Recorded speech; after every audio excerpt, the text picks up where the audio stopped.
Permettez-moi pendant quelque temps d'évoquer la Société de la Caraïbe et la manière dont elle s'est révélée à moi et j'espère l'avoir aidé un peu à se révéler à elle-même. Parce que la construction des édifices académiques ou la formation des étudiants, tout ça c'est bien joli, mais si on est chercheur et enseignant, les travaux personnels ne doivent jamais être effacés par les aspects institutionnels. J'ai jamais eu vocation à être doyen ou président d'université et pouvoir fréquenter les ministres plutôt que mon terrain. Donc, je voudrais quand même aussi revenir sur les sociétés antillaises comme objet d'étude et les réponses qu'on peut apporter à elles et par elles, à ce qu'elles sont. Je dois dire que j'ai eu la chance, dans le monde francophone, je dis bien, parce que dans le monde anglophone, il y a eu des grands pionniers des enquêtes sur la Caraïbe. Il y a eu Sidney Mintz et Wolf qui ont fait un très beau livre qui s'appelle People of Puerto Rico. Il y a eu M.J. Smith, Raymond Smith sur la parenté dans la Caraïbe. Il y a eu aussi des écrits, des travaux, beaucoup plus de revendications culturelles ou politiques depuis Marcus Garvey jusqu'à toute la tendance de ceux qui ont fait émerger l'identité caribéenne, etc. Et il y a eu des écrivains. Alors, je vais commencer tout de suite par les écrivains, et notamment par Aimé Césaire. Il se trouve que j'étais assez vite, assez lié à Claude Leroux, le proviseur du lycée de Fort-de-France. Et Claude Leroux était un camarade de promotion à l'école normale d'Aimé Césaire. Donc, il m'invitait à dîner chez lui avec Aimé Césaire, avec lequel ça a tout de suite accroché très bien. On a discuté, il a vu que les questions antillaises m'intéressaient, et c'était au moment où j'étais encore à l'Institut Pasteur, où je cherchais à faire de la recherche et à entrer au CNRS. Et Césaire m'a fait une très belle lettre de recommandation, dans laquelle il écrit d'ailleurs « Il est temps que la recherche sur les Antilles cesse d'être un monopole américain ». Donc, dès le départ, bon. Ensuite, je l'ai vu à plusieurs reprises. Il se trouve que ma fillette et son fils avaient le même âge, etc. Donc, ainsi d'ailleurs que le petit Edoui, fils d'Alain Plenel, le vice-recteur de la Martinique, sur lequel il y aurait beaucoup à raconter parce que c'était un personnage très particulier, puisqu'en tant que vice-recteur, il allait voir les directeurs d'école en leur disant de faire grève contre lui. Parce qu'il était déjà militant, comme l'a été son fils, qui a sucé le sang à la bonne source. Alors, donc, Aimé Césaire a toujours suivi avec beaucoup de faveur ce que j'ai pu faire. Et je publie aussi dans le livre Chronique de lieu de pensée une lettre qu'il m'avait écrite au sujet de la création de Font-Saint-Jacques, etc. Je l'ai revu souvent et tout ça, ainsi que Camille Petit, qui était le député de la Martinique, avec lequel j'ai pu construire l'aspect de Font-Saint-Jacques et qui avait été, alors lui c'est l'autre côté, en mai 58, à la tribune pour mettre De Gaulle au pouvoir, etc. Alors donc, toutes ces interférences avec la politique jouaient un rôle, mais pour moi, comme anthropologue, ils étaient en même temps, évidemment, des leviers qui me rendaient possible certaines actions, mais ils étaient aussi des personnages messagers de réalités que j'essayais de comprendre. Notamment, quiconque découvre à l'œil neuf et sans préjugés le cahier d'un retour au pays natal de Césaire, c'est qu'il entre dans une grande œuvre. Hein? Et incidemment, je voudrais faire remarquer que c'est Lévi-Strauss qui, quand j'avais été candidat au CNRS et que j'avais rendu visite, qui m'avait dit « Vous savez qu'à la Martinique, il y a des Indiens tamouls, ça vaudrait la peine de les rencontrer. » Parce que lui-même, quand il s'était exilé, il avait fait avec toute une équipe de gens, dont Raymond Breton, etc., escale à la Martinique, il avait eu connaissance de ça. Bon, c'est une simple parenthèse, mais je veux lui rendre cet hommage. Et alors, donc, Césaire m'a encouragé très tôt, et je dois dire que ça m'a aidé parce que il est très difficile de parler d'ethnologie actuellement partout, mais aux Antilles, c'était beaucoup plus tôt parce qu'on se trouvait, il ne s'agissait pas d'exotiser artificiellement. Donc, j'essayais surtout de décrypter la société, et je vous l'ai déjà dit, par le société de plantation, etc. Ça m'a amené peu à peu à construire une espèce de modèle, si on veut, de l'analyse de la société antillaise, qui a suscité suffisamment d'intérêt pour que l'Université des Antilles, par l'intermédiaire de son président d'abord Adélaïde Merdande, et puis surtout des indépendantistes guadeloupéens qui étaient Tesoros, ont vu dans le travail de que j'avais présenté, que j'avais déjà publié plus ou moins, et notamment j'avais publié dans l'encyclopédie de la Pléiade le texte sur les Caraïbes qui me présentait ça, pour m'inviter à donner un cours régulier d'anthropologie de la Caraïbe à l'Université Antilles-Guyane. Alors, il était très suivi. J'avais 2 amphithéâtres, un où je parlais pendant que l'autre, il y avait un haut-parleur qui le relayait. J'avais fait aussi des cours avant où j'avais eu comme élève Jean-Luc Bognol, entre autres, et avec qui j'ai commencé à sympathiser à ce moment-là. Donc, nous sommes des amis de 60 ans. Et presque, oui. Et puis, donc, j'ai fait ces cours-là. Et ces cours portaient sur quoi? Ils portaient, d'une part, sur la structure globale de la société, d'autre part, sur la manière dont s'articulaient dans cette société les hiérarchies socio-économiques et la hiérarchisation de marqueurs d'origine qui étaient des marqueurs de morphologie biologique. De vieilles classifications blanc, mulâtre, noir, subdivisées en Haïti en une série de sous-catégories qu'avait déjà fort bien décrit Maurout Saméry il y a fort longtemps. J'essayais aussi de montrer que tout cela était accompagné d'une dynamique de rapport avec les mondes extérieurs, avec le rapport avec une métropole, avec ce dualisme centre-périphérie que des économistes mettaient largement au point à cette période-là. Et par ailleurs aussi qu'il y avait dans ces sociétés un certain nombre d'espaces, on pourrait dire privilégiés, en faisant attention aux mots, dans lesquels se pérennisaient des héritages à l'écart de la grande société de la plantation et de la structure globale.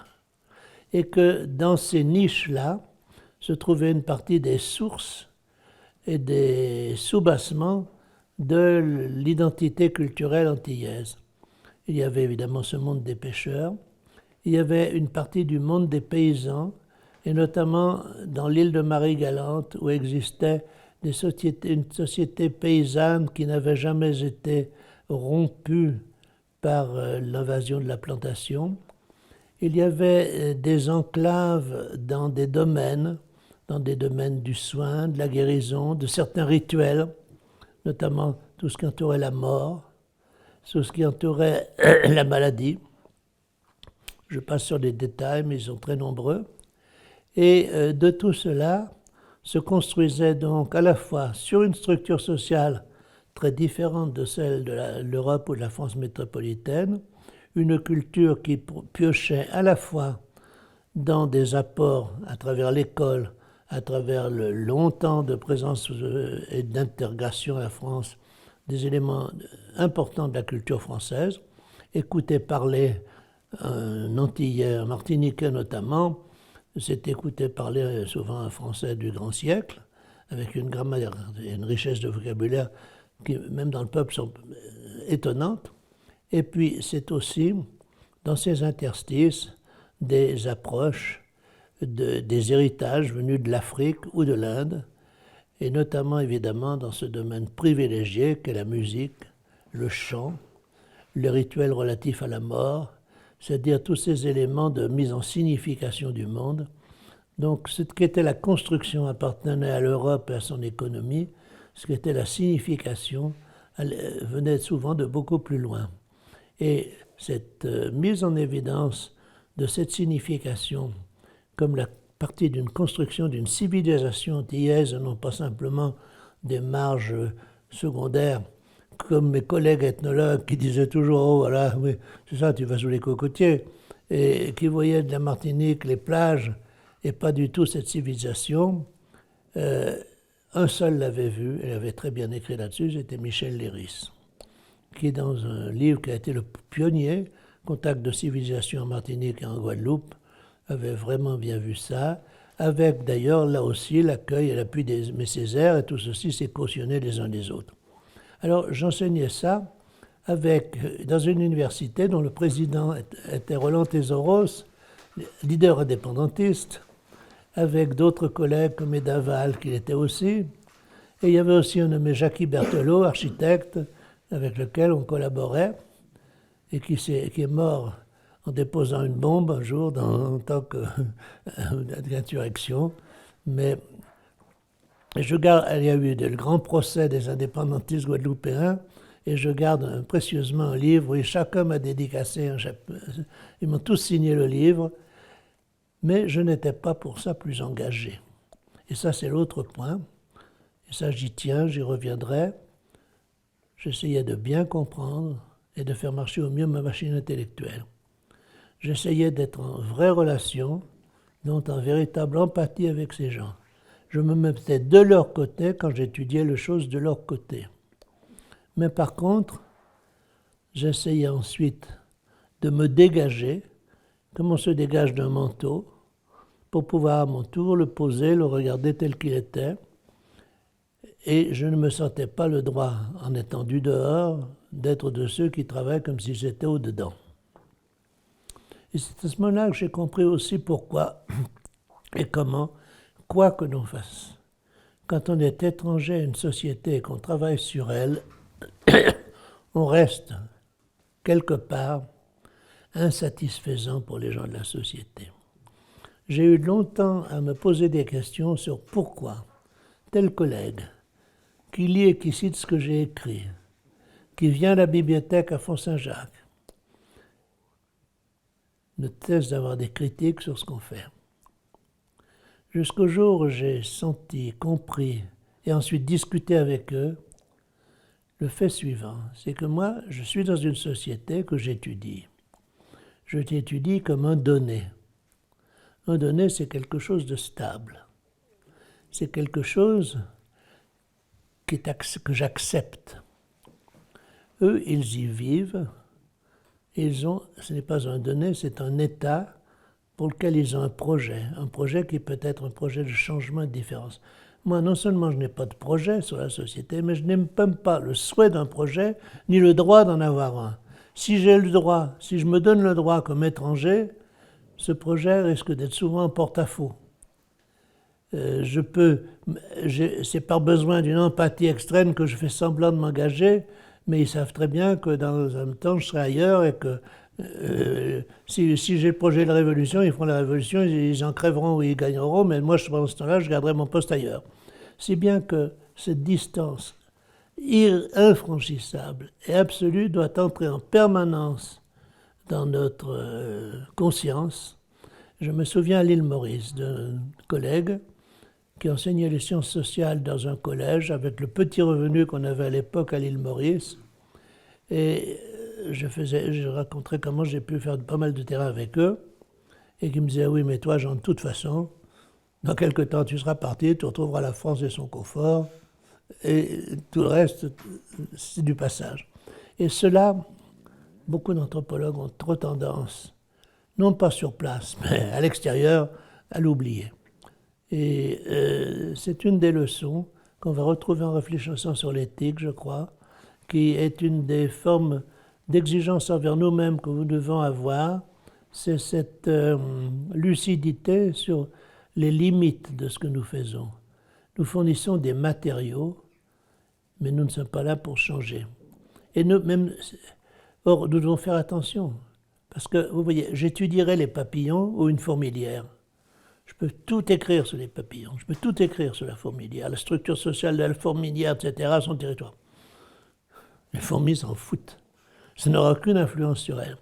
J'écris quoi que ce soit sur un pays, ça devient, que je le veuille ou non, partie de son patrimoine, partie de l'image sur laquelle il va soit se construire, soit qu'il va la contrer, soit se partager. Je ne peux pas être hors de la société à partir du moment où je laisse quelque chose. Ou alors j'y vais comme le voyageur, je regarde et je ne dis rien. Mais ce n'est pas mon rôle. Donc, à partir de tout cela, je donnais un enseignement. Et je le donnais à des étudiants. Ils étaient très nombreux. C'était d'abord surtout des étudiants en droit, puis venaient des tout venants qui venaient avec cette liberté qu'on a dans les enseignements d'entrer dans une salle. Et je sais que ça a eu beaucoup d'impact. Je ne sais pas dans quel sens, mais l'un d'eux, qui est devenu un historien important, professeur à l'université là-bas, Jean-Pierre Sainton, m'a dit « Tout a été changé pour moi le jour où vous avez parlé d'une civilisation d'hier. J'ai compris que j'avais ma propre civilisation. » Et je crois que ça, c'est une des choses que l'anthropologue peut apporter, notamment dans des sociétés, je n'aime pas le terme, mais on l'a dominé, c'est de dire, vous êtes quelqu'un. Vous n'êtes pas rien, vous n'êtes pas un appendice, vous n'êtes pas une partie, vous n'êtes pas un artifice, vous êtes tout court. Et voilà, et moi je vois ce que vous êtes parce que je peux regarder d'un endroit d'où vous ne pouvez pas regarder, et je peux regarder autrement que ceux qui, en vous regardant, disent que vous n'êtes pas. Et cela, je l'ai perçu très fortement aux Antilles, un peu moins à La Réunion parce que la distance est moins... Et puis pas du tout à l'île Maurice parce qu'elle n'avait pas besoin. À l'île Maurice, c'est autre chose. Ce que j'ai fait percevoir, j'en reviendrai, c'est aux gens des classes salles supérieures qui avaient des paysans qu'ils n'avaient jamais vus, même s'ils eux, ils croyaient qu'ils les connaissaient. Ça, c'est autre chose.